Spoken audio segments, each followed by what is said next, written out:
பீகார் மற்றும் கேரளாவில் வீசிய காற்று தமிழ்நாட்டிலும் வீசப்போகிறது என கூறியுள்ள பாஜக தலைவர் நயினார் நாகேந்திரன், பாஜக கூட்டணியில் இன்னும் மிகுதியான கட்சிகள் வரப்போகின்றன எனவும், எப்போதாவது வெற்றி பெறும் திமுக ஒருபோதும் மக்கள் ஆதரவுடன் வெற்றி பெற்றது கிடையாது எனவும், வரும் தேர்தலில் தமிழ்நாட்டில் ஆட்சி மாற்றத்தை அமித்ஷா உருவாக்குவார் எனவும் தெரிவித்துள்ளார்.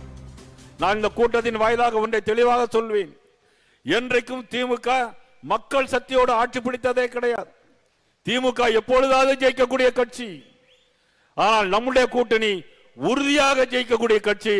ஆட்சி மாற்றம் வந்தே தீர்வு என்பதை இந்த நேரத்தில் நான் தெரிவித்துக் கொள்கிறேன்.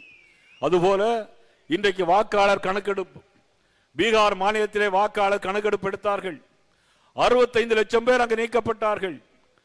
ஆனால் 243 தொகுதிகளில் 202 தொகுதிகளில் அன்றைக்கு தேசிய ஜனநாயக கூட்டணி வெற்றி பெற்று ஆட்சி அமைத்தது. காரணம் நமது சாணக்கிய அமித்ஷாஜி அவர்கள்.